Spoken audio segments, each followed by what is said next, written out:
Hallelujah. Let's pray. Hallelujah, Heavenly Father. Thank you for this wonderful morning, for giving us power, for giving us courage, for giving us energy to practice and to make this as part of our living, to worship you this morning, every Sunday, along with my brothers and sisters in church. Thank you so much for this opportunity, Father, that you've given us to the power that you have already forgiven us of our sin.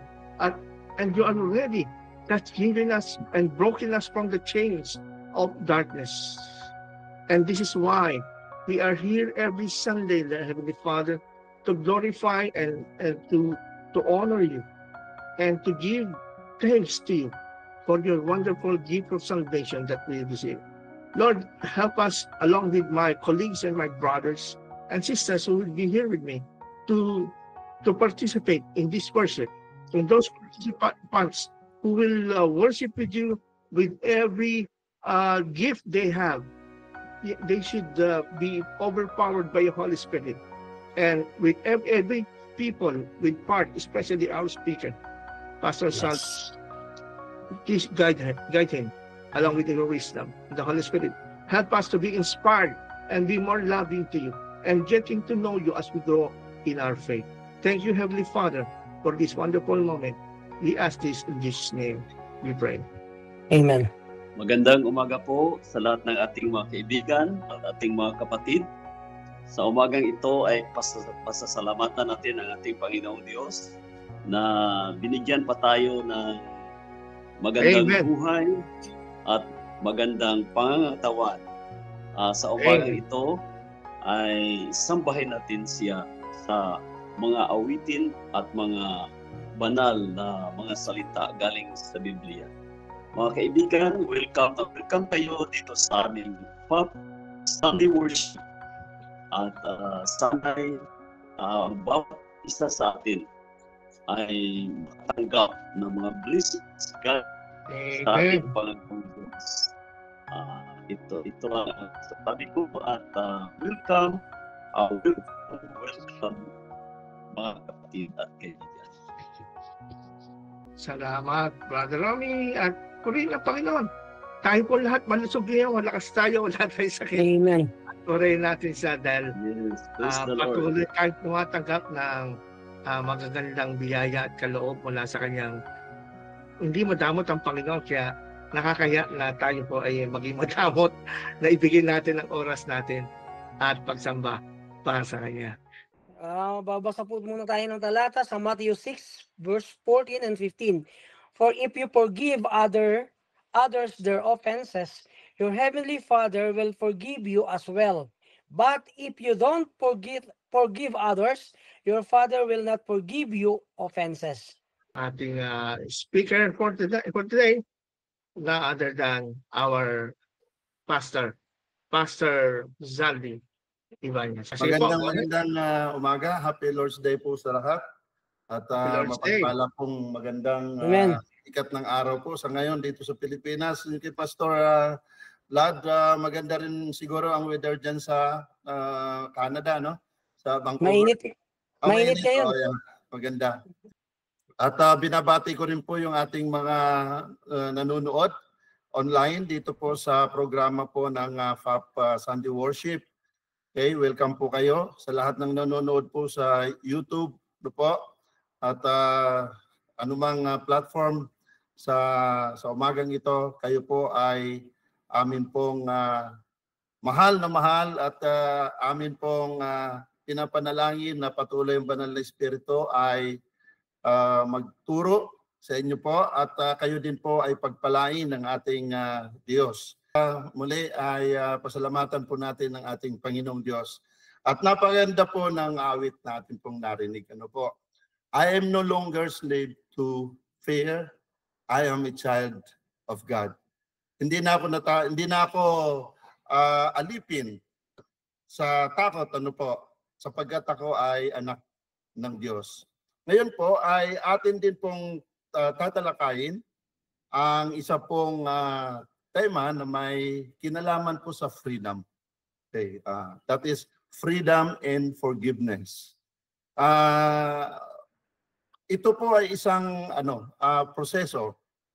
It's also a process nung ating kasalanan, yung pagpapatawad ng ating kasalanan. Kailangan po talaga kasama po yung forgiveness. At yan po ang ginawa ng ating Panginoong Diyos sa ating lahat, sa buong sangkatauhan. Okay po? At tuloy po natin. Okay? Ang wika po, isang tanong, what is forgiveness? Ito po ang dapat natin maintindihan. Kunin po natin yung biblical perspective nito. Okay, para po maintindihan natin. Okay, ano po sabi ng Bible? In Ephesians chapter 1, verse 7. In Him, we have redemption through His blood, the forgiveness of sins, in accordance with the riches of God's grace. Ayan, dito po mayroon tayong makikita na sa pamagitan ng dugo ng Diyos ay nagkaroon tayo ng kaligtasan, okay? Pagpapatawad sa ating mga kasalanan. Ano po ba ang definition? Is the act of pardoning an offender in canceling the moral death caused by sin. Maliwanag po mga kapatid at mga nanonood, ito daw po ay isang pagpapatawad, sa mga nakasakit sa atin, sa mga nagkasala sa atin. At ito ay kailangan ay i-cancel po, tapusin, okay? Kailangan ay kalimutan yung yung moral death, yung pagkakaatraso.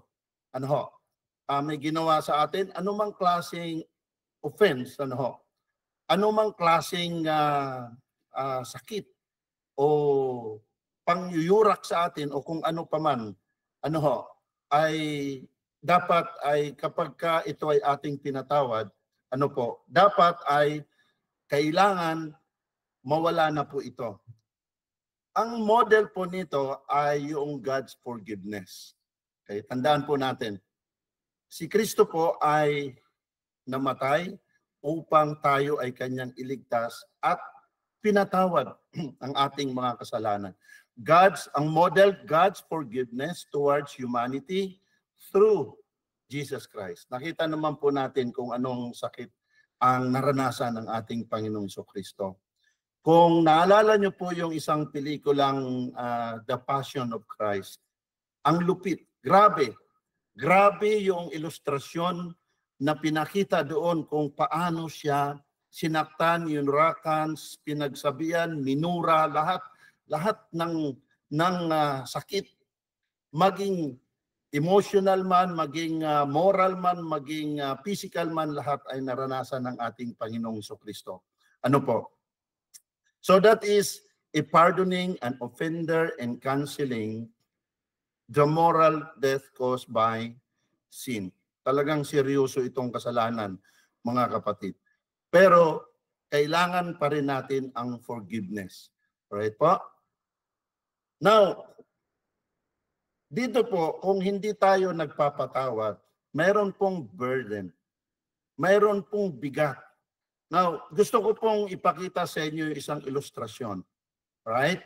A person carrying a heavy backpack, symbolizing bitterness, anger, and pain. Ang sakit, mga kapatid, napakabigat pala nito. Paano po tayo makalaya dito? Paano po tayo magkaroon ng freedom of forgiveness? Paano tayo makahiwalay o makalaya sa ganitong karanasan? Yung palang nakasakit, tayo ay nasaktan. Hindi po pala ang concern dito kung sino ang nakasakit.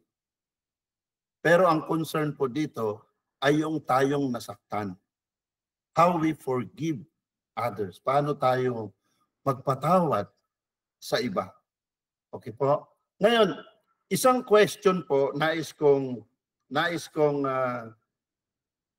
itanong. Nakaranas na po ba kayo ng nagtanim kayo ng sama ng loob sa mahabang panahon. At ninakaw po yung inyong kapayapaan, yung pong inyong peace. Alam ko na ang lahat po sa atin ay maaring nakaranas po ng ganitong karanasan. Yung bang minsan sinasabi nating pagtatanim ng galit, pagtatanim ng sama ng loob. That's a burden. Ano po, kapag hindi po natin ito pinatawad o hindi natin ito ni-release. Okay po? So, gusto po ba nating patuloy na makaranas tayo ng kapaitan sa ating buhay, yung galit, yung bang lagi mong naiisip yung taong sinaktan ka from time to time, di ba? Pag naalala mo, siya lang yung laman ng isip mo, hindi ka na makaalis, hindi ka na makamove on. Ito po ay isang karanasan na napakahirap po pala sa isang tao. Hindi naalis yung galit, hindi naalis yung sakit. Minsan nga mayroong isang tanong, ay, Pastor, paano ko po siya patatawarin kung ito ay napakasakit? Diba? Paano ko siya patatawarin na sobrang sakit? Diba? Pero ang sabi nga, yung model natin po ay yung God's forgiveness through Jesus Christ. Paano siya nasaktan? Paano siya sinaktan? Paano siya, di ba? So, magpatawad lang po ba tayo kung hindi tayo apektado? Magpatawad po ba tayo kung medyo magaan lang, very minimal lang yung ginawa sa atin? No. Kailangan po nating magpatawad kahit na ito ay napakasakit. Depende po yan sa stage or types of offenses na ginagawa o ginawa ng isang tao, hindi po ba? Yung sakit, di ba? Depende po yon. Kaya po, dito, sana ang lahat sa atin, ay kung mayroon man tayong naranasang ganun, ay let go. I-release na po natin para hindi po tayo masyadong nabibigatan, masyadong lumbay at dahil sa galit, dahil sa hindi tayo makamove on, wala na tayong magawang maganda. Siya na lang lagi, sobrang bigat. Kung pwede nga, minsan nasasabing, dapat mawala na to sa mundo di ba? Para mawala na rin siya. No, hindi dapat ganon. Binasa po sa atin kanina yung ating key text in Matthew chapter 6, verses 14 and 15. Sabi po, for if you forgive other people when they sin against you, your heavenly Father will also forgive you. So in vice versa po, kung hindi po tayo nagpapatawad, ay hindi rin po tayo patatawarin ng ating Panginoong Diyos. Actually, it's not a conditional napag-aralan po namin noong Wednesday, natalakay din po namin na yung halimbawa sa ganitong sitwasyon, ganitong kalagayan, it's not a matter of sinasabi nating conditional, kundi it's our duty. Sapagkat ginawa na ito ni Kristo Mas malaki yung ating ginawang sakit, ginawang kasalanan kay Kristo. Pero pinatawad tayo. How much more na hindi natin gawin yon samantalang ginawa na ni Kristo, ginawa na ng Diyos sa atin ang pagpapatawad. So napakaliwanag po ng sinasabi ng Bible, for if you forgive other people when they sin against you, your heavenly Father will also forgive you. Napakaganda mga kapatid. Now, many people live in emotional prisons because they won't forgive. Alam niyo ba yung kanta kanina ay napakaganda? I am no longer slave to fear. Diba? I am no longer slave to sin. Di ba napakaganda? Kaya pala tayo ay naging isang prison o nakakulong. Emotional prisons because they won't forgive. Hindi po sila nagpapatawad. Now, Jesus came to set us free. Amen? Si Kristo po ay pumunta sa atin. Siya po ay napako sa krus. Siya ay namatay. Siya ay nabuhay na maguli. At tayo ay kanyang pinatawad sa ating mga kasalanan. Forgiveness to set you free. Mga minamahal na mga kapatid. Ito lamang ang kailangan para tayo ay mapalaya. Ang magpapatawad. Ito po ang kailangan upang tayo ay magkaroon ng freedom sa ating pong pagkatao, sa ating puso. Kasi hanggat nandyan yung galit, nandyan yung pain, yung sakit dahil sa ginawa sa atin. Pero yan ay actually katiting lang.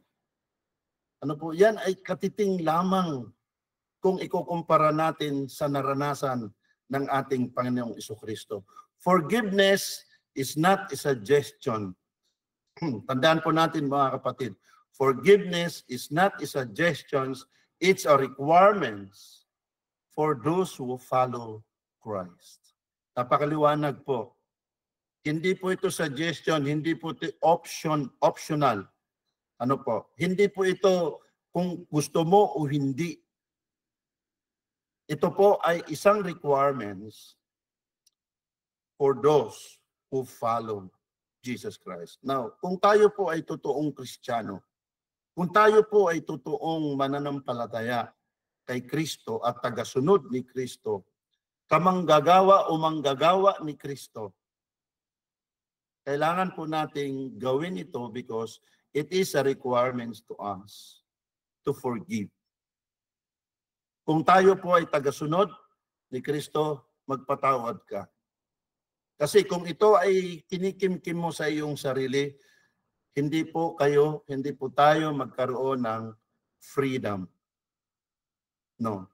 Hindi po tayo magkakaroon ng kalayaan hanggat hindi natin ito i-release. Ano mang sakit ito, gaano man katindi, gaano man kalaki ang ating pong naranasan na tayo ay nasaktan, let go. Kailangan po nating magpatawad.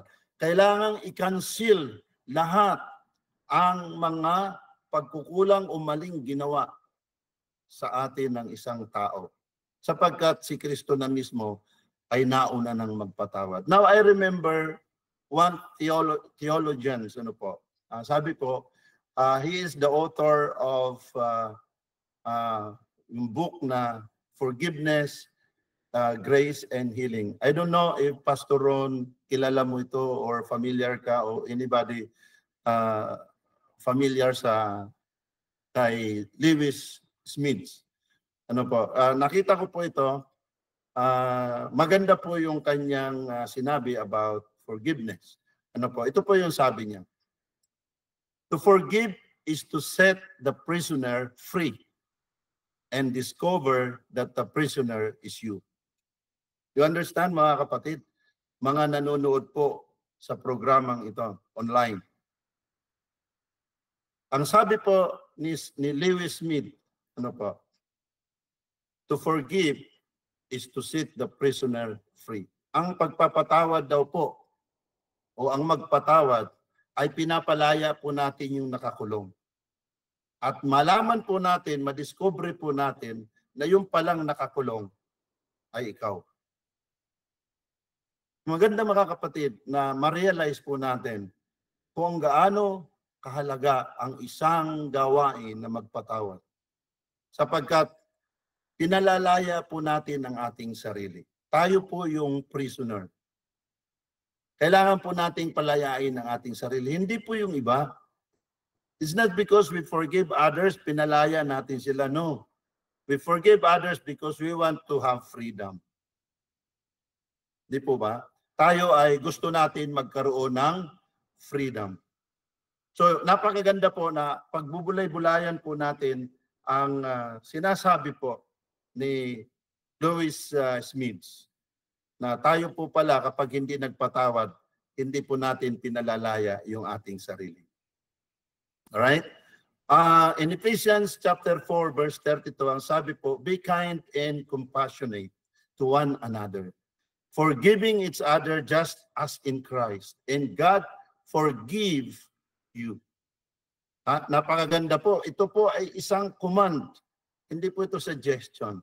Hindi po ito advice, mga kapatid. It's a command. Be kind and compassionate to one another, forgiving each other just as in Christ God forgive you. God's forgiveness forms the foundation of Christian forgiveness. Ganyan po, mga kapatid. Bilang mga Kristiyano, yung totoong Kristiyano, ano po? Kasi meron po, dalawa lang naman yung hindi totoong Kristiyano at saka totoong Kristiyano, hindi po ba? So, we're talking about the true Christians. Ito na po ay foundation, ano po? Yung God's forgiveness, yun din po yung foundation ng mga totoong Kristiyanong nagpapatawad. Ano po? Ito po ay isang gawain na kailangan po makita sa isang Kristiyano. Ano po? Now, what is the points? Ano po? Gusto ko lang pong lagyan o bigyan ng diin ito. We didn't earn forgiveness. God's forgiveness is a gift, is not a reward. Tandaan po natin, hindi po natin ito na-earn, hindi po natin ito parang kinikita, ano po, kung income man ito, hindi po ito earnings. Ano po? Ito po ay isang tinatawag na gift ng ating Panginoon. So kung ito po ay isang regalo para sa atin, ginawa ng galing ito kay Kristo o sa Diyos, dapat din po natin itong ipamigay. Now, tandaan lang po natin, we didn't earn forgiveness. God's forgiveness is a gift, not a reward. Another one, we are called to pass it on. Yan. Tayo po ay tinawag para ito pong pagpapatawad ay atin din pong i-share sa iba, ibigay sa iba. Kung tayo po ay pinatawad ng Diyos, bakit hindi tayo magpatawad sa iba? Di ba? So, kaya nga sinasabi na hindi po ito natin pinaghihirapan, hindi natin ito kung anong sakripisyo na ating ginagawa para po tayo maka-earn ng forgiveness. No. It's a gift from God. No po. Na dapat din po na ating ipasa sa iba. Kailangan din nating magpatawad. Now, God doesn't forgive us because we deserve it. He forgives us out of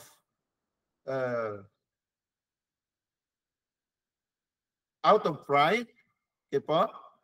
Through Jesus Christ on the cross. Okay?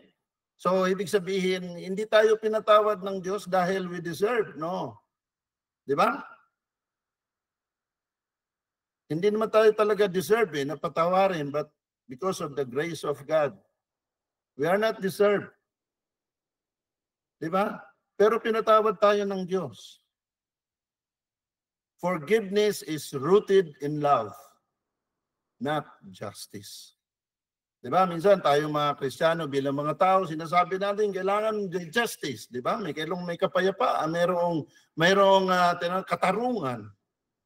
Di ba? No. Forgiveness is rooted in love, not justice. Yan na dapat maintindihan natin, mga kaibigan, mga kapatid.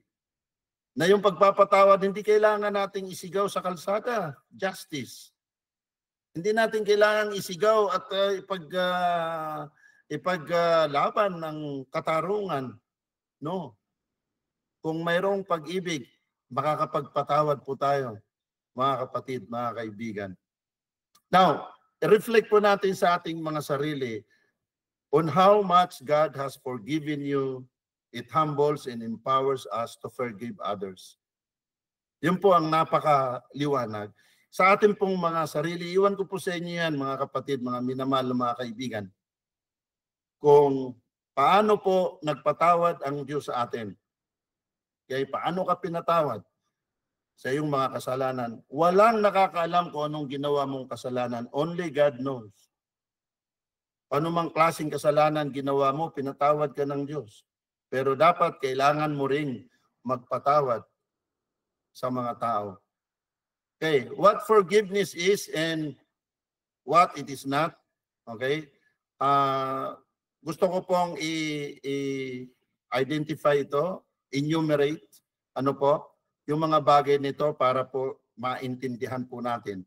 Okay? Forgiveness is a choice, not a feeling. Okay? Forgiveness is releasing the right to revenge. Pero sinasabi po sa Romans 12:19, do not take revenge, for it is written, it is mine to avenge, I will repay, says the Lord. Diba? So forgiveness is releasing the right to revenge. Okay? Ang Diyos ang siyang mag-ihiganti. Forgiveness is step toward healing and peace. Diba? Now, forgiveness is not forgetting or excusing the wrong. Tandaan po natin mga kapatid, forgiveness is not denying the pain or consequences. Hindi po ito, kaya ka magpapatawad ay para maalis ang sakit. O kung ano man magiging kasi, ay, kailangan patawarin natin, baka mapahamak, mamatay. No. It's not that kind of forgiveness na dapat na ma-experience. Ano po? Forgiveness is not always restoring the relationship immediately but gradually. Kaya napakaliwanag mga kapatid na hindi naman din lahat sa lahat ng panahon na kapag nagpatawad ay balik ka agad yung dati ninyong relasyon. Immediately. Hindi no. Hindi po immediately kundi gradually lang po yan. That is forgiveness. All right? Now, the power of forgiveness is in restoring what was broken. Okay? In Genesis chapter 50, verse 20, no, remember the story of Joseph? No, pinatawad niya yung kanyang mga kapatid. Ang sabi niya, you intended to harm me. Sabi niya sa kanyang mga kapatid, but God intended it for good. So napakaganda po yung espiritu ni Joseph. Now, what's the point? Okay, Joseph forgave even when deeply wrong. Napakalalim ng ginawa sa kanya. Isipin mo, binenta siya ng mga kapatid para pagkakitaan. See? Ganun ba yung isa? Napakasakit yun. Napakamali. Napakamali. Pero still, Joseph forgive their brothers. Okay? Or his brothers. Okay? So forgiveness can heal generations and break cycles of hate. Yan. So napakaganda po. Nagpapatawad, nagpapagaling. Ano po? At sinisira niya yung cycles ng galit. Okay po? So remember, the power of forgiveness is in restoring what was broken. Now, Jesus, the ultimate model of forgiveness. Ano po? Yan po yung sinasabi. Tandaan po natin, lahat ng ating pong gagawin, nauna na ang ating Panginoong Hesukristo. In Luke chapter 23, verse 34, sabi po, Father, forgive them for they do not know what they are doing. Okay? Now, what is the key point again? Points, ano po? Jesus forgave even in his deepest pain. Yan po yung binabanggit ko kanina, no? Regardless of what types or what kind of pain, dapat po tayong magpatawad because Jesus did that first. Okay? If he can forgive those who crucified him, we can forgive those who hurt us. Marami sa atin lahat, no, nakaranas po ng mga nasaktan. Okay, meron pa diyan nagbubuli, meron pa diyan mga nagmumura, meron pa diyan lalo na pag nagpo-podcast po, no? Marami pong mga taong masyadong matalim ang mga bibig. Hindi nag-iisip ng kanilang sinasabi, but we need to forgive them para po palayain ang ating mga sarili. Okay, what are the moral lessons sa umagang ito? Okay, number 1, forgiveness enslaves, but forgiveness sets you free.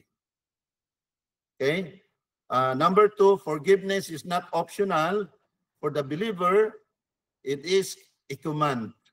Remember, yung Ephesians chapter 4, verse 32, be kind, compassionate to one another, di ba? Yun po yung sinasabi niya. So tandaan po natin, it's a command. Hindi po to optional. Number 3, you forgive not because they are right, but because God forgive you. Okay? Hindi natin sila pinatatawa dahil sila ay tama. Kundi dahil tayo ay pinatawad ng Diyos. Natural lamang na tayo din ay magpatawad. Number 4, forgiveness is a gift you give yourself in others. It brings peace. Okay? And the last one, you cannot change the past, but forgiveness can change your future. Napakaliwanag, mga minamahal na mga kapatid, mga kaibigan, na mga nanonood at nakikinig sa atin sa umagang ito. Pagka yung nagkasala, we cannot change the past. Nangyari na yun eh. But forgiveness can change your future. Diba? Maraming pagbabago, reconciliation, restoration, lahat po yan ay magaganap within that forgiveness. Okay? Now, I have a personal challenge to each one of us, mga inamahal na mga kapatid. Number 1, who do you need to forgive today? Sino ba yung kailangan mong patawarin ngayong gabi? Tinutukoy po rito mga tao. Isipin po ninyo, it is a challenge sa atin. Isipin natin, sino po ba yung taong yun na kailangan nating patawarin sa araw na ito? Number 2, what bitterness, anger, or pain do you need to release? So pagka tayo po ay nagpatawad, malamang po, sigurado po, na marirelease po yung ating pait na nararanasan, nararamdaman, galit, at sakit sa ating puso. So, these 2 challenges, mga minamahal na mga kapatid, iiwan ko po sa inyo, kayo po, sa ating pong mga sarili, ang nakakalam at ang sagot. Ito po ay isang katanungan, isa challenge para po sa bawat isa sa atin. Now, I would like to have a call to prayer. Okay? Nais kong basahin natin ito at sana ito po ay ito po ang ating panalangin.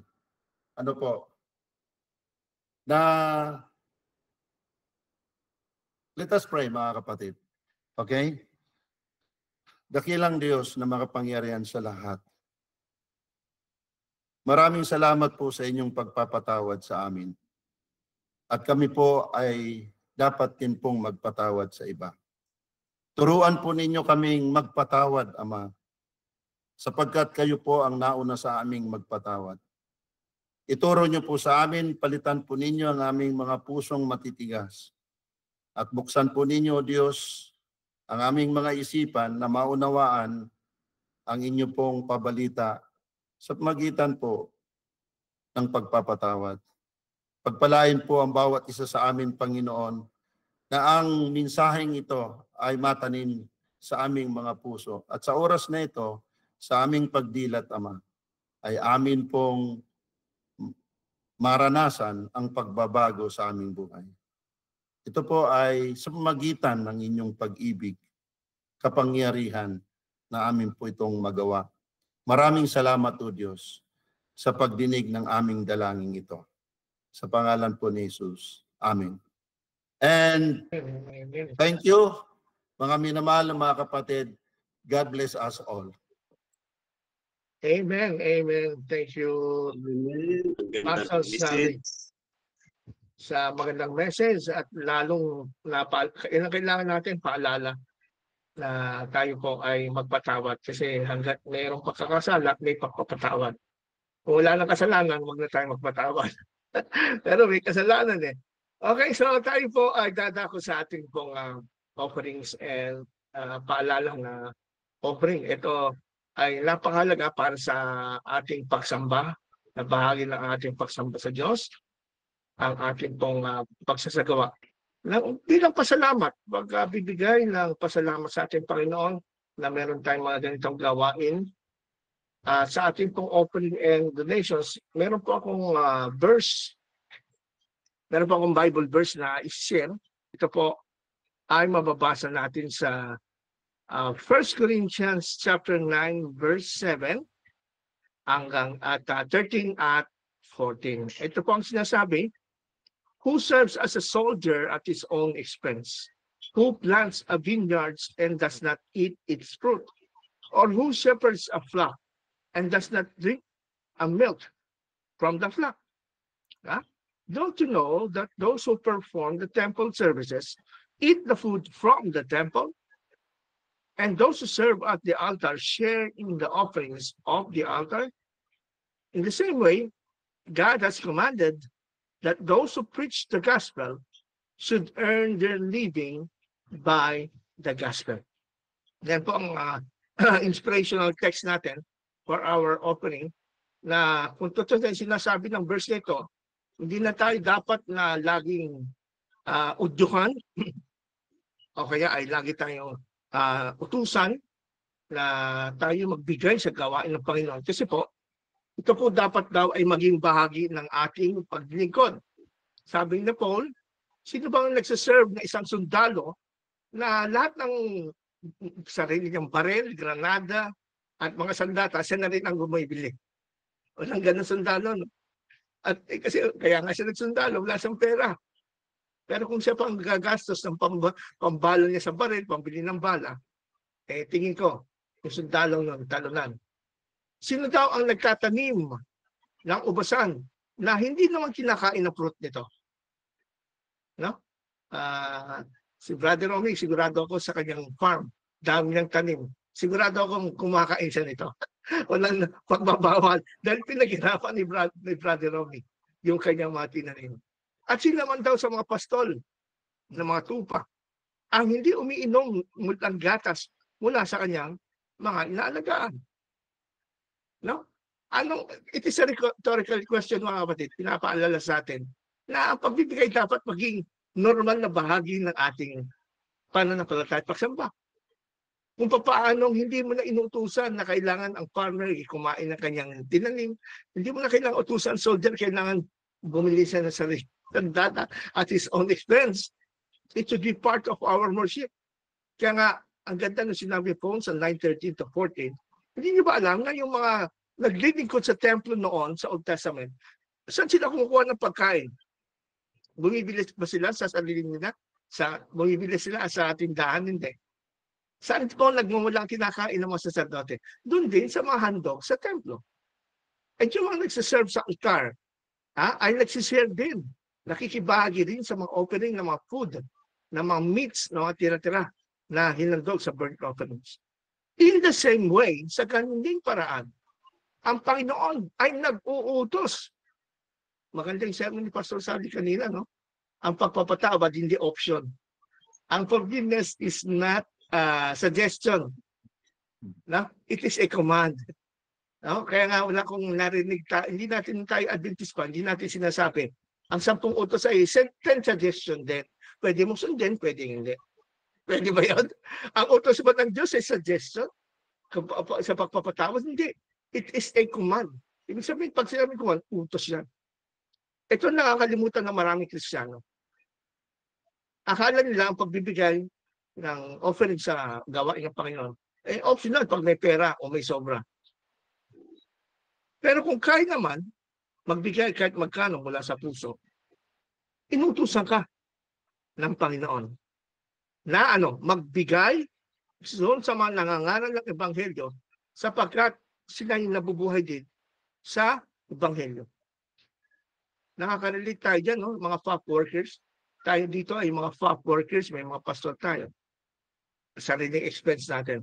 Ano naman kaya kung tayo ay makatanggap naman ng mga offering or fund para sa ating FAP? Kasi po sa FAP, hindi lang naman tayo gumagastos tayo ng internet, gumagastos tayo ng kuryente, gumagastos tayo ng bayad dito sa Google Meet. Nagtaas pa ang Google Meet, 600 plus na. Nababawasan tayo. Saan tayo kukuha kung wala tayong pambayan para maintain natin yung ating gawain na ginagawa sa Panginoon? So, hindi tayo dapat makonsensya kung tayo ay nagpapaalala, katulad yan sa ating offering, na magpaalala tayo na unutos ng Panginoon na tumulong tayo sa gawain. No? Kasi kung tayo ay nakikinabang lang sa gawain, namumulot lang tayo, kain tayo ng kain, tapos yung nagpapakain sa atin, naubusan ng pagkain, wala nang makain, nangihina ng mangaral, ay ito mangyayari po niyan. Yan po ang pinasabi sa atin ng Corinthians, mga kapatid. No? It is not a suggestion. Offering is not a suggestion, but a one. Kaya nga pinapaalala ko sa atin dito sa FAP, sa ating grupo, sa ating Sunday worship, kung meron man sa atin hindi po optional ang magbigay ka o hindi. Remember, we are FAP members, tayo po yung mga officers. Unang-una siguro tayo mag-apply nito sa ating sarili. Amen ba? Unang-una tayo mag-apply para makaroon tayo ng fund, ma-sustain natin yung mga pangangailangan sa ating gawain. Andyan po ang ating treasurer. Ito po. Sign God's love through your generosity to support our ministry as the Holy Spirit leads you. Here's a convenient way to give. Hindi naman po kami ang magko-convict sa Holy Spirit po. So, at the meantime, meron tayong GCash. Ang account name po ay under Engineer Ellery Sembrano po. Siya po ay ating officer. Siya po ang ating FAP treasurer. At ang kanyang GCash number ay 0943-042-6566. Ang GCash number po ay 0943-042-6566. Your partnership for giving is deeply appreciated and makes a significant difference. May God bless you abundantly for your cheerful generosity. Thank you po sa inyong support. God bless you po. Okay. Amen. At may announcement tayo. Ito mahalaga ng announcement natin, mga kapatid. At sa mga FAP members na hindi pa nakakarinig nito, sa July 26, 27, 2025, next month na, magdudulay na po, ilang linggo na lang.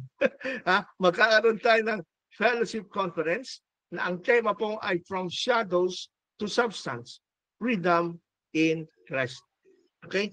Bukas po ay ipapadala ko na po sa inyo yung mga program at pagkakasunod-sunod kung sino ang mga speaker at sino ang ating mga program.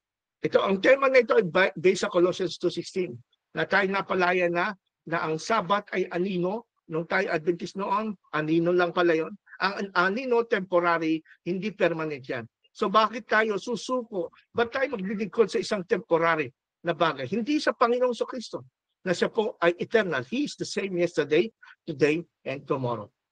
Okay? For more information, 09695143-944. You can call us back. Ang venue po natin ay sa The Dreams Private Resort. The Dreams Private Resort sa patutong Malaki, North Tagaytay, sa Tagaytay City. At meron lamang pong registration fee for 500. Kasama na po dyan ang pagkain at yung mga materials na makukuha nyo na mga babasahin natin para sa ating pong magagawing mga lectures at pag-aaral doon, mga kapatid. At isa pa, part ng ating announcement, mga kapatid, ina-announce ko rin po yung bagong release na book na published ng former Adventist Fellowship of former Adventist Philippines. Ito po ay yung ating nakapublish na sa Amazon. Meron po tayong dalawang chapter diyan sa Amazon ay book. Mayroon po tayong book na published for Amazon Amazon ebook po yan, ebook. Later on, ipapublish natin yan into a hardbound book. Okay, number 1 ay yung Seventh-day Adventist answered verse by verse on the New Testament, Matthew chapter 5, verse 17 to 18. At yung pangalawang book ay Seventh-day Adventist verse by verse, kasi series po ito, on New Testament, Matthew 5, 43-47, Ellen G. White, False Prophecy, The Closing of Salvation, 1844. Sa ngayon, makikita niyo dito sa Kindle, ang presyo na ay 0.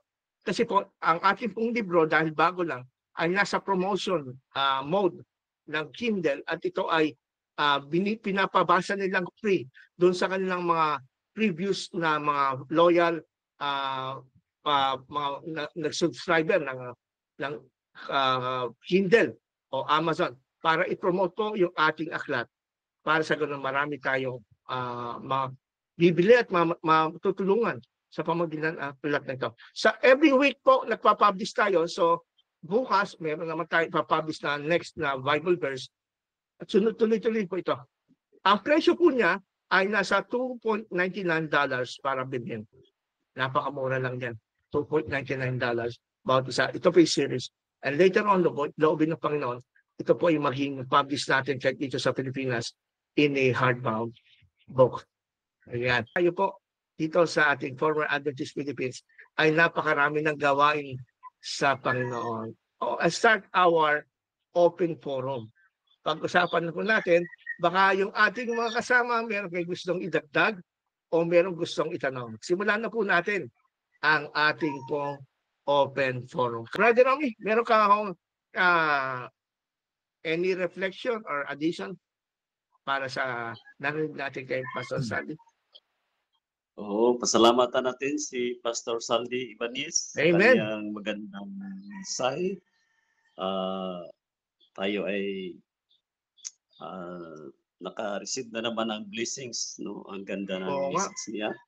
Very very timely sa buhay natin bilang isang Kristiyano. Ang nakita ko noon, Dok, na tayo ay magpatawad, parang one in a side coins na tayo ay mayroong hindi na patawad o hindi tayo nagpatawad ng ating kapwa-tao. Kung ano naman, Dok, sa other side of the coin, sa personal natin buhay, mayroon tayong nasaktan na isang tao, siguro mga nakalipas na kahapon. Kasi sometimes mayroon tayong pinaasa na isang tao, pero hindi tayo nagkatuluyan. At mga 30 years na hindi na nagkita, wala nang balita. Ano kaya ang dapat gawin na alam ko naman sa sarili ko na ako talaga ang may kasalanan. So paano kaya? So in a side ko naman na naghingi ako ng patawad sa Panginoon at saka kasi hindi kami nagkatuluyan, gano'n. Pero hindi ko alam kung napatawad niya ako kasi sa Panginoon ko lang sinabi. So ano kaya ang dapat gawin before na malagutan tayo ng hininga? Kailangan pa naman puntahan ko siya. Oo, meron naman siyang sariling pamilya. At parang medyo mag-away pa. din. Mga sige, tanungin natin si Pastor Sandy. All my troubles seem so far away. So, Pastor Sandy, ano po pinunakal ko na yan sa Panginoon. Nasabi ko na yan sa Panginoon na, Lord, patawarin mo ako kasi hindi ko talaga ginusto ang nangyari. Pero hindi ko alam kung pinatawad na niya ako. Kaya dito sa YouTube, hindi lang ako ang may karanasan na ganito. Siguro halos tayo na mayroon tayo mga pinaasa noon. Tama po yun. I can relate, nakaka-relate ako sa inyo. Hindi natin natuluyan yung isa. So, ano kaya ang nangyari? No? Mangyayari kaya na mayroon tayong pananagutan sa Panginoon bago tayo malagutan ating hininga, dapat ba natin puntahan siya? So, yan ba ang dapat na gawin natin sa buhay natin? Ay bigay natin sa ating speaker ang mga kasagutan. Okay. Yun, napakagandang tanong po ni Brother Romy. Sa ngayon po doon sa study natin, ay humingi siya ng tawad o hindi siya humingi ng tawad, kailangan tayo magpatawad. Mm. Amen. So, isa pong example dyan ay yung nasa krus, nung nabayubay sa krus. Mhm. Hindi po siya humingi, hindi po siya nagsabi literally ng Panginoon, patawarin mo Oo ako. nga, no? Di ba? Pero ni-recognize niya yung kanyang kasalanan. Ngayon, doon sa Oo case nga. na yon, halimbawa, may nakagawa sa ating kasalanan, hindi siya nakahingi ng kapatawaran, naghiwalay kayo. Sa mahabang panahon, hindi kayo nagkita, pero dapat ito yung ating lesson ngayon. Dapat maintindihan natin, in a moment na nagkaroon ng kasalanan, ay dapat magpatawad na tayo. Kahit na hindi siya humingi ng tawad. Nung nakarang discussion natin, bakit si Satanas hindi pinatawad? Di ba? Oo nga. Hindi naman siya humingi ng kapatawaran. Bakit hindi siya pinatawad? Sapagkat tuloy-tuloy yung rebellious act niya. Tama. Oo. Di ba?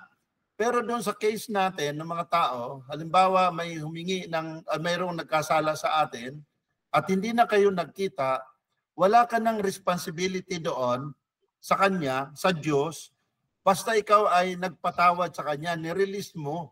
Paano ba tayo magpatawad sa nagkasala sa atin? Kalimutan. Di ba? Patawarin, kalimutan, i-cancel lahat ng kanyang ginawang kasalanan sa iyo. Na parang walang nangyari. That is how we forgive. Di ba? So, doon sa tanong na yon, dapat ay pagka nagkasala sa atin, may nagkasala sa atin, ay kailangang patawarin natin. Kaya sabi kanina, it's not a suggestion, it's not an option, but it's a command. Ang sinasabi doon sa Philippians 3:24, na sinasabi niya, be kind, passionate to one another. Di ba? Ngayon, on the other side naman, halimbawa, kung ako nakagawa ng kasalanan, bilang isang Kristiyano, kailangan kong humingi ng kapatawaran. I'm sorry. Napakahalaga yun eh. Mayroong isang pelikula doon eh, na isang series movie. Maalala mo kaya? Maalala yung, mo kaya? Hindi, is Indian movies. Indian movie. Hollywood pala yan. Yeah. Hindi ka lang humingi ng tawad, ang dami namatay eh. Ang dami niyang pinatay. Nakagawa lang ng kasalanan yung kumakain siya. Pagkatapos dinaanan yung kinain niya, natapon yung kanyang kinain. Pagkatapos hindi humingi ng tawad eh. Sinabihan niya, humingi ka ng tawad. Mag-sorry ka sa akin. Yung salitang sorry lang, ang laki, ang daming namatay. Oo. Pinatay niya yung hindi nag-ano ng sorry. Ngayon sabi niya, nagturo pa siya. Sabi niya, parang tinuro niya, bakit hindi ako magsusorry. Yung boss ko, hanggang sa nakarating doon sa pinaka-boss. Pinuntahan niya talaga yun. Pinuntahan niya, hindi rin humingi ng sorry. Sabi niya, ako humingi ng sorry, hindi naman ako may kasalanan. Sabi niya, tinuro nung ayaw maghingi ng sorry.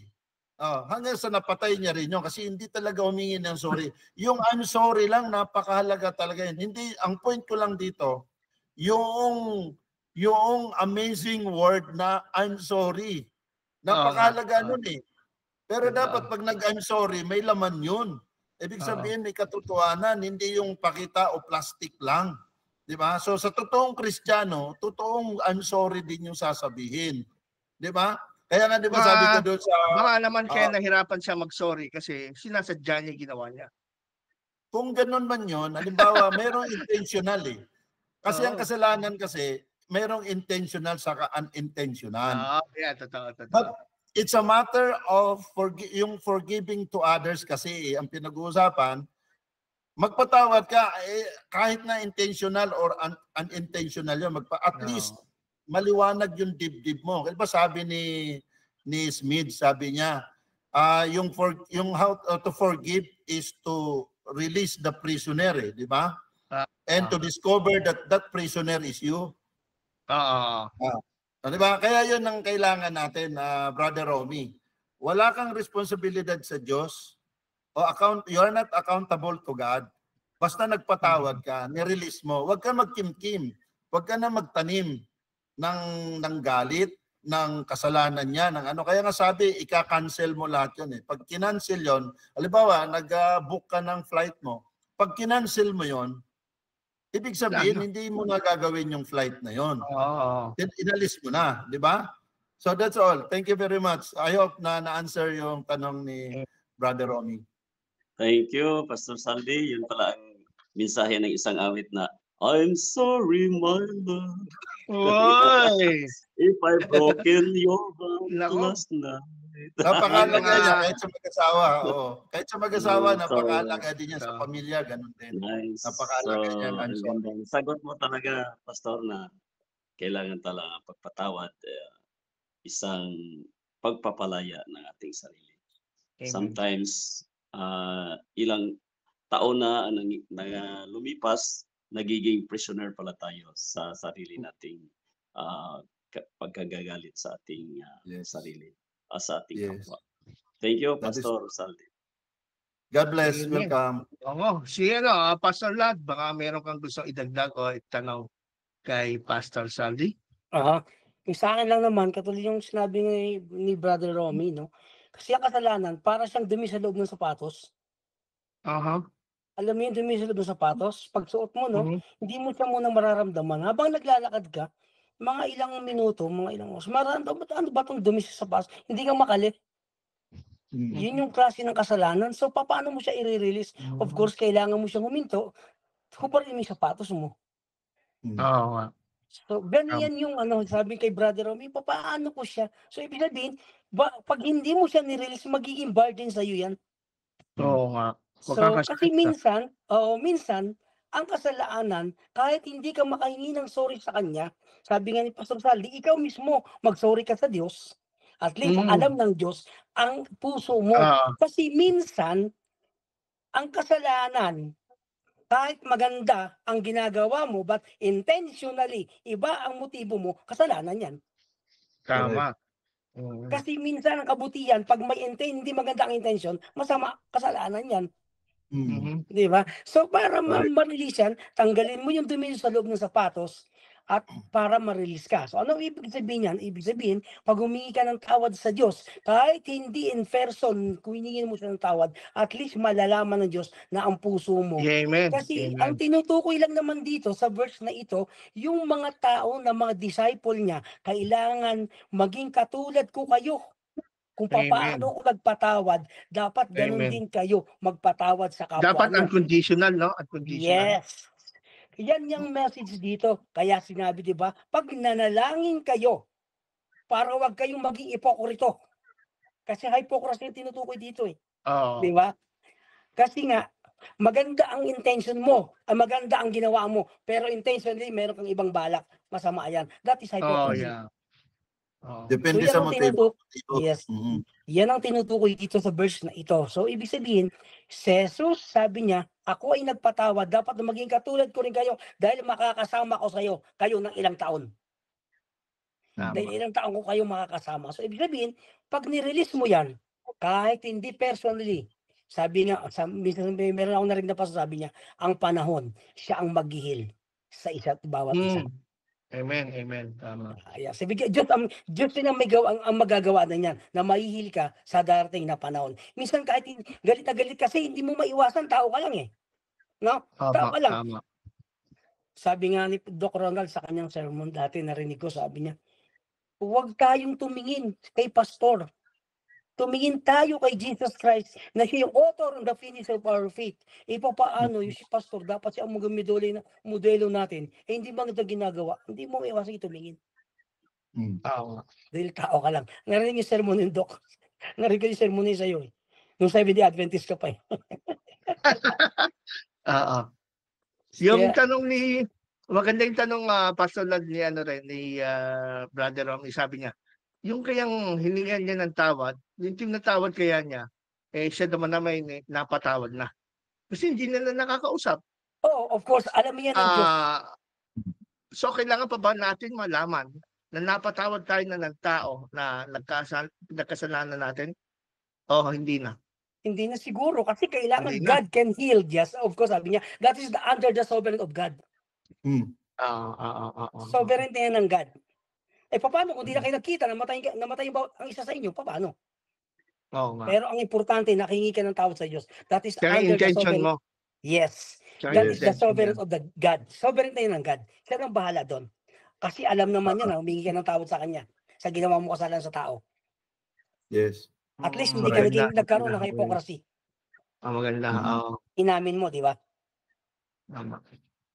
Yung isang ano dito, Pastor Ron, for in addition to that thought, forgiveness is a step toward healing and peace. It doesn't matter kung makausap mo pa siya o hindi. As long as nagpatawad ka, that is a step towards healing. May kagalingan eh. Yes. Kung yung tao iniisip mo na kung pinatawad ka o hindi, bahala na siya. Hindi ka pinatawad pa niya, siya mahirapan. Yes. Unless maliwanagan siya kay Kristo. Maintindihan niya.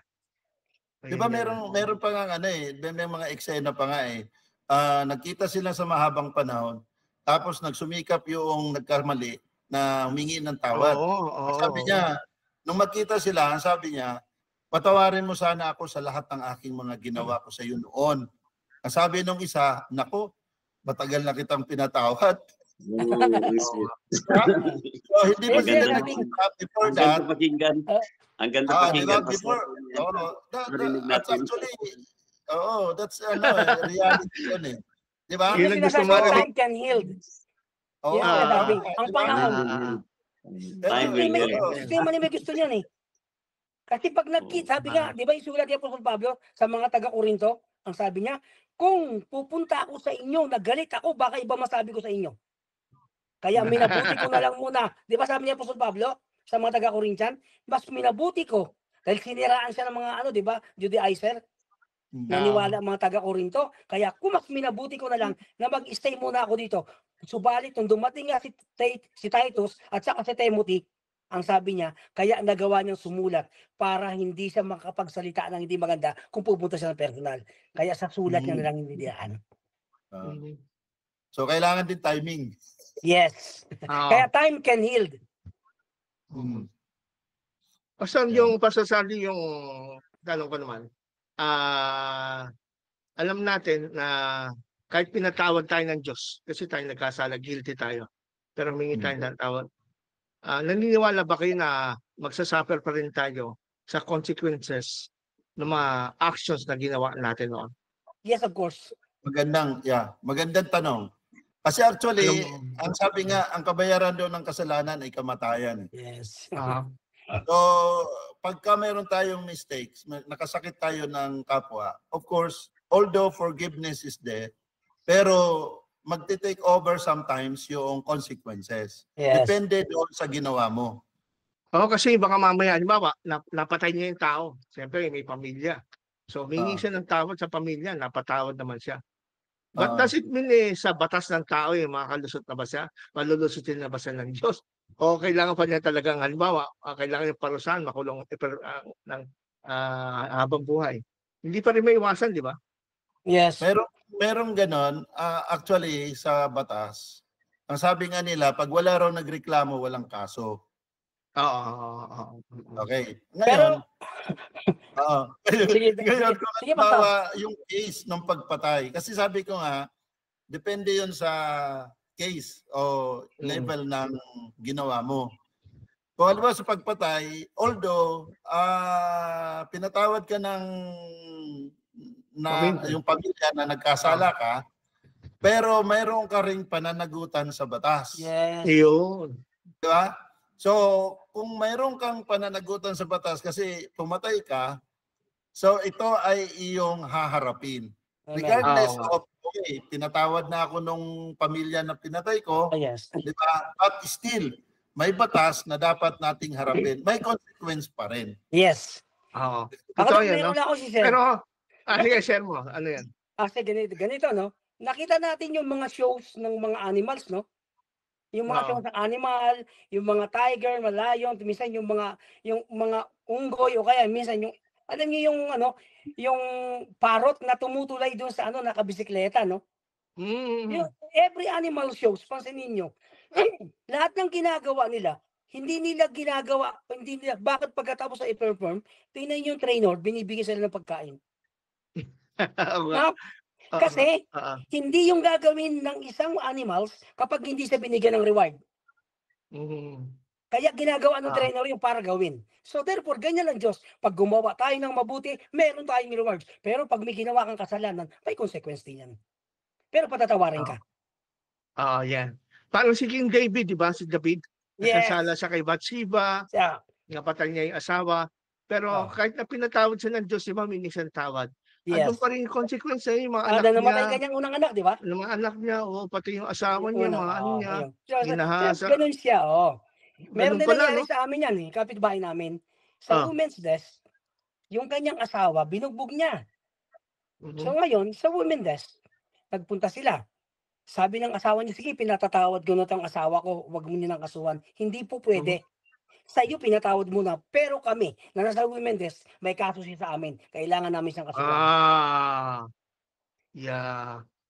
So kung kasi walang may batas. reklamo sana, walang parusa, kaso nagreklamo sa women's desk. Ang nagreklamo na asawa, pinatawad niya yung asawa niyang lalaki. Pero ang women's desk, sabi niya, meron kang kaso sa amin. Batas na kasi.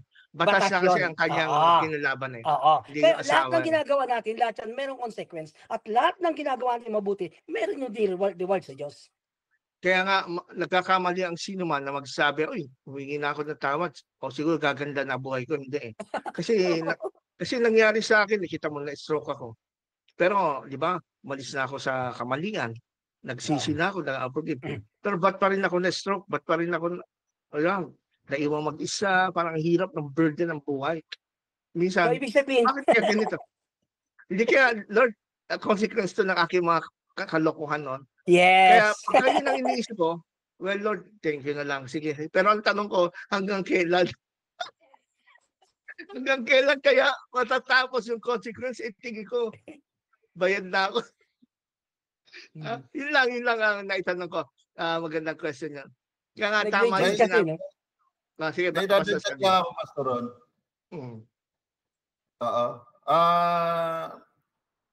Sabi po, under secular legal system ng US, Europe, saka Philippines, ang sabi po, forgiveness from the family may be considered during sentencing, but it does not cancel criminal liability.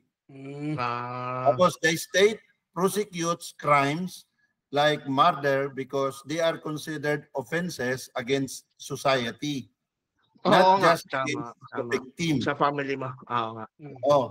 Now, example, the family may forgive the killer, but the court may still impose life imprisonment or death penalty. Yan yung isa sa mga consequences na although pinatawad ka nung pamilya, di ba? But still you are liable to society. Liable ka pa rin. Not the victim itself. So malaki, kaya nga mas maganda huwag gagawa ng kasalanan. Oo nga eh. Diba? Mayroong nangyari dito sa amin, Doc. Mayroong nangyari dito yan sa amin. Nakapatay siya ng mag-asawa talaga yung pinatay niya. Tapos nabilanggo siya siguro mga 30 to 40 years. So ngayon matanda na siya. So binigyan siya ng parol kasi kuwan siya din yung sinasabi sa Romans siguro yung all things work together to them that love God. Kasi naging pastor siya doon sa loob, isang Christian pastor na siya. Tapos isang criminal naging pastor.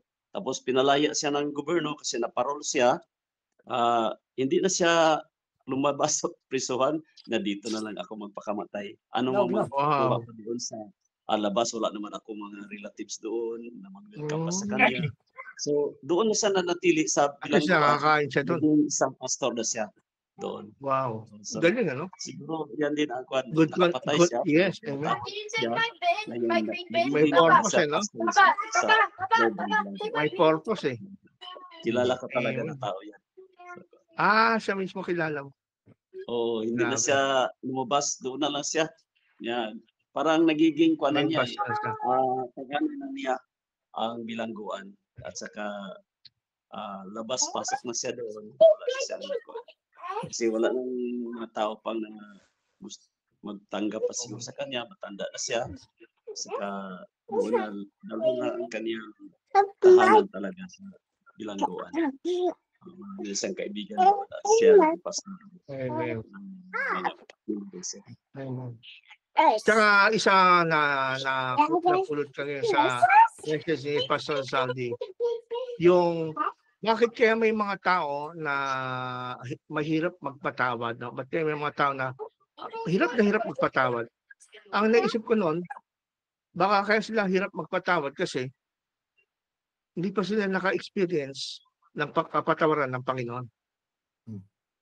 Pwede kaya yun. Kasi pag ang tao, halimbawa sobrang sama mo, tapos ikaw mismo humingi ng tawad sa Diyos, naka-experience ka ng kapatawaran. Ngayon, ma-appreciate mo ang Diyos. Wow, ang sarap palang pakiramdam ng pinatawad ng mga kasalanan kagaya ko. So, pag na-experience mo ang kapatawaran ng Diyos kahit sa kabila ng pagiging kasalanan mo, ikaw ngayon, bilang pasalamat sa Diyos, siguro maisip mo na madali na magpatawad sa iba kasi ikaw mismo, kilala mo sarili mo, gano'ng kabigat kasalanan mo. Sino ka ba para hindi magpatawad? Pero yung tao na, ayoko kong patawaran, hindi ko patatawaran yan hanggang sa kamatayan. Tingin ko kasi hindi pa naka-experience ang kamatayan niya. What do you think, Pastor Saldi? Tama po yun, Pastor Ron. Yung mga tao na hindi nakaranas na siya ay patawarin, yun yung mga madalas, yung mga taong mahirap magpatawad pag sila ang ginawa ng kasalanan. Naalala ko karanasan Meron ding isang instances na, di ba yung isang kwento doon sa Bible na pinatawad yung lahat ng kanyang utang, pero ng hari, di ba? So sa sobrang laki ng kanyang utang, nagpasalamat siya dahil pinatawad ng hari. Hindi na siya siningil. Ang problema lang, dahil meron ding utang sa kanya yung isang tao, siningil niya. Hindi siya marunong magpatawad, hindi niya pinatawad yung Hindi niya yung illustration ni Jesus yung illustration ni Jesus Christ. Kaya yun ang isang na dapat ma-educate talaga ang isang tao, di ba? Na maintindihan niya kung ano yung gospel ng forgiveness. Amen. Yung paano yung bottom line na kung ikaw ay pinatawad din sa iyong mga kasalanan na mas malaki pa kaysa yung nagawa sa iyong kasalanan ng iba, ay dapat magpatawad ka. So regardless of regardless of pain, anger, regardless of level of offenses na ginawa sa iyo, ay dapat magpatawad ka kasi wala nang hihigit pa doon sa naranasan ni Kristo Amen. na sakit, pait at sobrang, di ba? Pati nga yung life natin na compromise yun because of sin. Di ba? Kaya yung isang bagay, kaya hindi tayo magtataka kung may mga taong hindi nagpapatawad is because hindi nila naiintindihan yung gospel of forgiveness. Hindi nila naranasan yung pinatawad sila. At mayroon din mga klase ng tao na sakim. Sila lang ang gustong patawarin, pero sila ayaw magpatawad. Yun ay, yan ay hindi siya fair. Hindi siya, baga sa walang bias doon di ba? Kumbaga sa yung taong yon kailangan talaga matirahan ng Holy Spirit, maintindihan niya yung essence, yung gospel. Kailangan mo born again siya. Yes. Kailangan born again dapat. siya. Oo. Doc. Yes. Paano yung mga nagko-comment sa iyo dyan sa mga dati mo hindi ka mapatawad? Na kay Pastor Ron na yun. Sino? yung mga tao na pinanggalingan mo na hindi ka mapatawad. So, ibig sabihin, hindi ka na talaga nakaranas ng ano yun. Oo, malamang. Malamang. Tapos ako pa sinasabi na patawarin mo na kasi mga Oo. pastor. Huli ka na, magpatawad ka na. Ako pa. Tama. Well, wala eh. Oo. Yeah. Saka pa isa pa, Pastor Ron, meron tayong tinatawag na law of nature. Di ba? Pag Yes. na-violate natin yun, pag na-violate natin, may consequences eh. Amen. Halimbawa, tingnan natin Oo. minsan, hindi lang dapat kailangan yung iba patawarin natin eh. Dapat patawarin din natin yung mga kasarili natin. Oo, Diba? tama. Oo, tama. Kasi Matuto tayong patawarin unang-una, sarili natin. meron tayong mga binabiolate sa law of nature, yung matulog ka sa tamang oras, o kaya, Oh, yes, that's true. di ba? Kumain ka ng Oo. pagkatapos pag naihi ka, wag mo pipigilin kasi call of nature yan eh. Oo, Di ba? oo, Pag yun ay binaviolate mo rin, may kasalanan ka sa sarili mo may eh. consequence. Oo. Sa kalusugan eh, di ba? You need to forgive also yourself. Okay. Yes, Diba? so marami talaga tayong matututunan at salamat sa Panginoon sa araw na ito. At hanggang dito po nagtatapos yung ating worship. Let us all pray, mga kapatid. Our Heavenly Father, we thank you so much to the wonderful message today, the message of forgiveness. Lord, maraming salamat po sa kaliwanagan at Amen. salamat din po, Ama, sa patuloy ninyong biyaya, mga pagpapala. Gaya po ng iyong sinabi, Panginoon, inuutos niyo sa bawat sa amin, be kind, compassionate to one another, forgiving each other. Thank you very much, Lord, sa mensahe na ito. Ama, Amen. pagpalain po ninyo ang bawat isa sa amin na narito. Pastor Lad, Pastor Ron, Brother Romy, Engineer Ellery, Sister Cynthia, o Diyos, ay patuloy niyo pong pagpalain anumang mga pagsubok na dumadaan po sa kanila, inyo po silang gabayan, palakasin. Alalayan, Panginoon, sa lahat ng oras. Pagpalain po ang bawat tahanan po na kinaaniban ng bawat isa sa amin. Magkaroon po ng patuloy na kapayapaan. Gayon din po ang aming mga masusugid na mga nanonood at mga kaibigan, kapatiran sa YouTube. Pagpalain din po ninyo sila, ingatan at patuloy, O Diyos, paranasin ng kapayapaan ang galing sa inyo. Alam po namin, Panginoon, sa pagpapatawad ay mayroon din pong kapayapaan na amin pong mararanasan. Kami po ay makakalaya sa amin pong mga emotional na pakiramdam. Makakalaya sa lahat po ng aming mga pasanin sa aming mga puso. Maraming salamat, O Diyos, sa inyong pagpapatawad sa amin at tulungan patawad din po sa aming mga kapwa-tao, O Diyos. Maraming salamat at pagpalain din ang programang ito, patuloy, palaguin at tulungan sa mga pinansyal na pangailangan. Amen. Magkaroon ng laganap na gawain, Panginoon, upang mahatiran din ng pabalita ang mga tao, Yes. kaluluwang hindi pa nakakaalam ng katotohanan. Maraming salamat sa patuloy ninyong pag-ibig at biyaya, Panginoon. Ito po ay aming iniling, pinasalamatan, alang-alang na lahat. Sa banal na pangalan ni Jesucristo. Amen. Amen. Amen. Amen. Thank you so much. Amen. Thank you. See you God again. bless you. Actually, Very much. God bless everyone. Thank you, Pastor God bless. Dante. Thank you. Thank you sa mensahe. So, Thank you, everyone.